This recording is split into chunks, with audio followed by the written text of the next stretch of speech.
Have you ever wondered why no matter how much you achieve, how much you grow, or how much you try to fix your life, a subtle dissatisfaction still remains? It is as if there is a quiet restlessness inside you that refuses to go away. You may change your job, your city, your relationships, your habits, but the same inner knot keeps returning in a different form. What if the problem is not in the world outside you, but in the one who is experiencing it? What if the very sense of I that you take for granted is not what you think it is? This is the heart of Ramana Maharshi's most powerful teaching, the question, who am I? Ramana Maharshi said that every fear, every anxiety, every confusion, every longing, and every form of suffering comes from one fundamental mistake: we do not know who we truly are. We assume we are the body. We assume we are the mind. We assume we are our past, our identity, our image, our beliefs. But these assumptions are never questioned. We carry them like heavy luggage through life, without ever checking whether they actually belong to us. And so, the ego, this false, imagined sense of self, takes control and becomes the center of our entire existence. But what if you simply turned inward and asked, who is this I that is struggling? Who is the one who feels incomplete? Who is the one who fears, who desires, who suffers? This single question, approached with sincerity, has the power to end the ego itself. It is not a philosophical puzzle. It is a direct doorway to freedom. Today, dear seeker, let us walk together into this question, gently, clearly, and with an open heart, and discover the truth that Ramana Maharshi pointed to with absolute simplicity, the truth of your real self.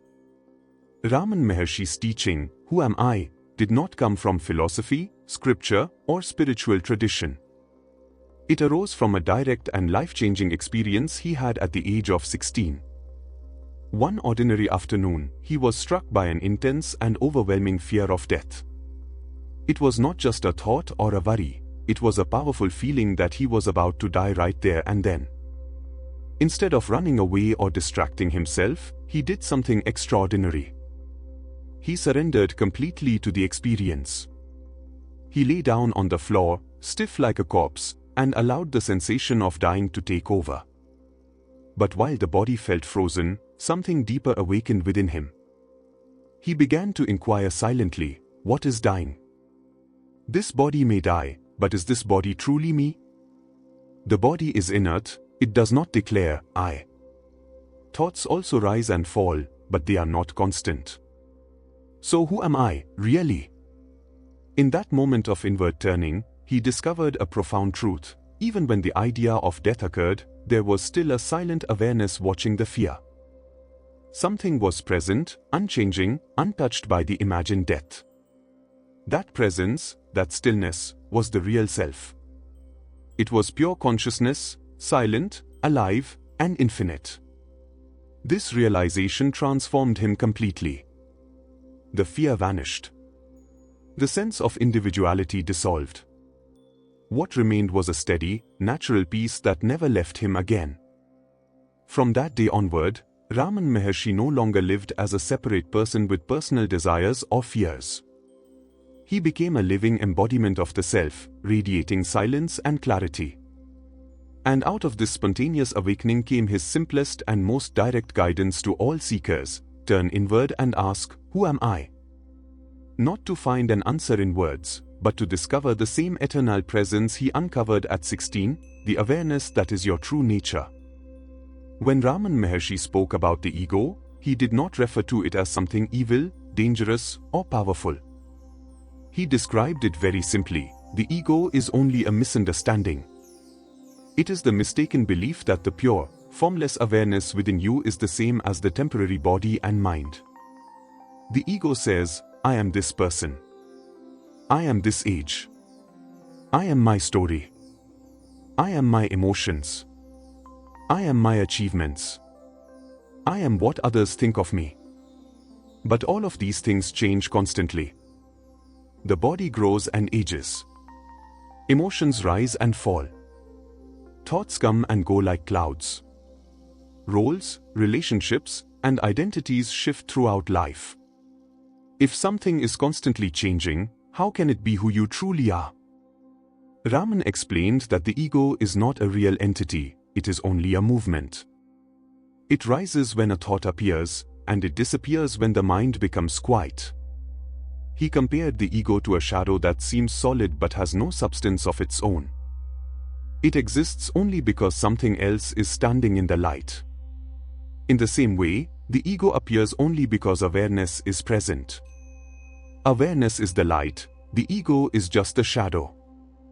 But because we never question it, the ego seems to hold tremendous power over our lives. It becomes the center of our fears, desires, insecurities, and reactions.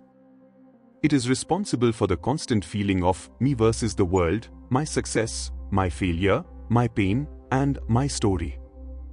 Ramana Maharshi said, the ego's only strength is that it is never examined. The moment you turn toward it and ask, what is this, I, the ego begins to fade. It cannot survive attention. It cannot survive awareness. And that is why the practice of self-inquiry is so transformative. It does not fight the ego. It simply reveals its emptiness, allowing you to discover the deeper, silent self that has always been present beneath the noise of identity. Self-inquiry, as taught by Ramana Maharshi, is one of the simplest yet most misunderstood spiritual practices. Many people think it means repeating the words, "Who am I?" like a mantra, but Raman never suggested chanting the question.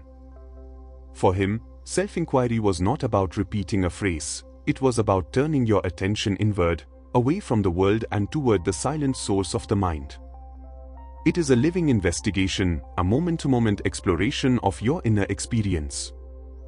The process begins whenever a thought, emotion, reaction, or desire arises.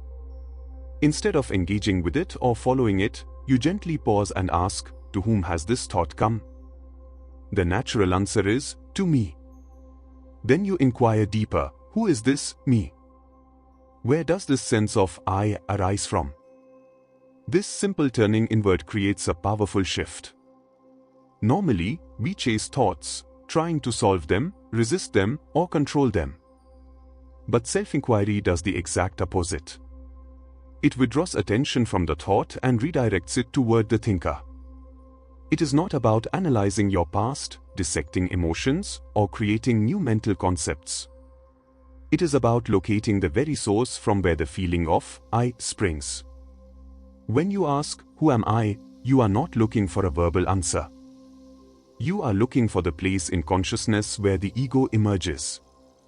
You are tracing the sense of self back to its origin. As you do this with sincerity, something beautiful begins to happen. The mind quiets naturally. Thoughts slow down. Emotions lose their grip. The attention turns inward and begins to rest in a silent awareness that is always present but usually overlooked. This inner stillness is not created by effort, it is revealed by inquiry. Raman called this the return to the self, the direct path home. And through this gentle turning inward, the illusion of the ego begins to weaken, revealing the deeper truth of who you truly are. The most extraordinary effect of self-inquiry is what happens the moment you begin to look for the ego. You expect to find something, some center, some solid me, some thinker behind the thoughts. But when you actually turn inward and search, you discover something surprising: the ego cannot be found. You may look for it in the body, but the body is just flesh and bone. It does not say, I. You may look for it in thoughts, but thoughts come and go like passing clouds. You may search for it in emotions, but feelings rise, peak, and fade. You may even try to locate it in memory, but memories are only stored experiences, not a living presence. Slowly, it becomes clear that the ego has no permanent place. It is not a thing, it is a movement. It appears only when you are not paying attention. Ramana Maharshi said, the ego's strength lies in not being examined. This means the ego survives only because we automatically identify with it without questioning. The moment you turn awareness toward it, the ego begins to dissolve. It cannot stand still in the light of direct observation. Just as darkness disappears the moment a lamp is lit, the ego weakens the moment you look for it with sincere attention. This dissolving is not harsh or dramatic.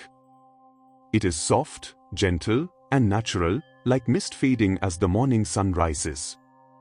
You don't have to defeat the ego or fight it. You simply have to see it clearly. As this seeing deepens, something starts to shift within you. Thoughts lose their force. Emotional storms calm faster. Reactions become lighter. A natural spaciousness opens inside you. You begin to notice that your real identity is not the restless ego, but the silent awareness that watches everything. This is the beginning of freedom, the moment when you realize the ego was never a solid entity, only a temporary appearance in the vastness of your true self. When the ego dissolves, even for a moment, something remarkable becomes visible, a quiet, natural state that has always been within you. Ramana Maharshi called this your true self, the pure awareness that exists before thought, before identity, before the story of me begins. This state is not created through effort or discipline, it is revealed when the false layers fall away. What remains is a peace that does not depend on circumstances, a calmness that does not depend on control, and a joy that does not need a reason. It is the experience of simply being, without needing to become anything. In this state, there is no pressure to improve yourself, no fear of losing something, no anxiety about the future, and no weight from the past. Everything feels light, spacious, and open. Ramana often said, "The self is silence." This silence is not the absence of sound, it is the absence of inner noise. It is the silence that remains even while the world moves, the silence that watches thoughts without being touched by them. When the ego is absent, you are not trying to be aware, you naturally are. You are not trying to love, you simply radiate love. You are not trying to be present, you are presence itself. This state cannot be described fully in words because it is not an experience that comes and goes, it is your natural essence, the background of all experiences. Many seekers imagine that the end of the ego will be dramatic or mystical. But Ramana explained that it is actually very simple and gentle. The real self is not far away. It is the awareness that is here right now, hearing these words, sensing this moment. When the false I dissolves, you don't become something new, you simply return to what you have always been, pure, peaceful, limitless awareness. And this realization brings a freedom deeper than anything the ego could ever give. Practicing "Who am I?" in daily life is far simpler than most seekers imagine. Ramana Maharshi never asked anyone to sit for long hours or perform complicated spiritual exercises. He said that self-inquiry can be practiced gently, silently, even while living an ordinary life. The method begins with a simple pause.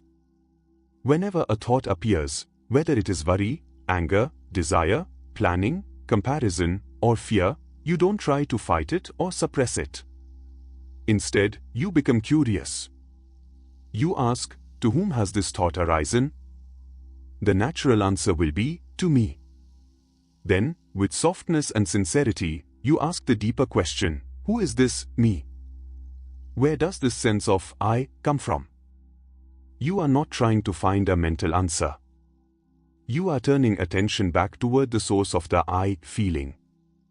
At first, the mind may jump around, but with practice, something shifts. Instead of being caught in the story of the thought, your attention begins to sink inward, toward a quiet space beneath the noise. In that inner stillness, the thought loses its power. The emotion becomes lighter. The mind becomes naturally silent without force. This is the essence of self-inquiry, redirecting attention from the content of the mind to the one who is aware of the mind. Over time, this practice moves from being an effort to becoming a natural response. You start asking, who is disturbed, who is stressed, who is offended, instead of reacting. The very act of turning inward dissolves the reaction. As you continue, you will notice that awareness becomes your default state. You feel more spacious within. You become less reactive and more present. Even in daily tasks, a quiet peace flows in the background. Ramana often said that self-inquiry is not about escaping life, it is about discovering the silent self that remains untouched by life's ups and downs. By practicing gently and consistently, you begin to live from this deeper place, where clarity, calmness, and freedom arise naturally without effort. Dear Seeker, as we come to the end of this exploration of Ramana Maharshi's sacred question, "Who am I?" I invite you to sit for a moment in silence and feel what has awakened within you. This question is not meant to give you new information, it is meant to shift your entire sense of identity. It is a mirror that shows you the truth that has always been here. You are not the restless thoughts, not the changing body, not the temporary emotions, and not the story your mind keeps repeating. You are the silent awareness behind it all. You are the stillness in which the world appears and disappears. And when you rest even briefly in this awareness, something inside you becomes lighter, clearer, more alive. This is the gift of self-inquiry. It does not add anything to you, it removes everything that keeps you from seeing who you truly are. If this teaching touched your heart, I encourage you to carry this question with you, not as a burden, but as a gentle reminder. Let it dissolve your worries, soften your reactions, and open your inner sky. And now, I would love to hear from you. Please share your reflection in the comments, tell me what part of this teaching resonated the most with you, or simply type, "Jai Gurudev," to affirm your journey inward. Your words may inspire another seeker walking the same path. And if you would like more videos like this, let me know which master, teaching, or spiritual question you want the next video to explore. Your suggestions guide this channel and help us grow together in truth and clarity.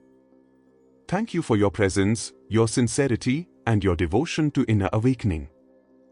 Until we meet again, remain in the silence of your true self. Jai Gurudev.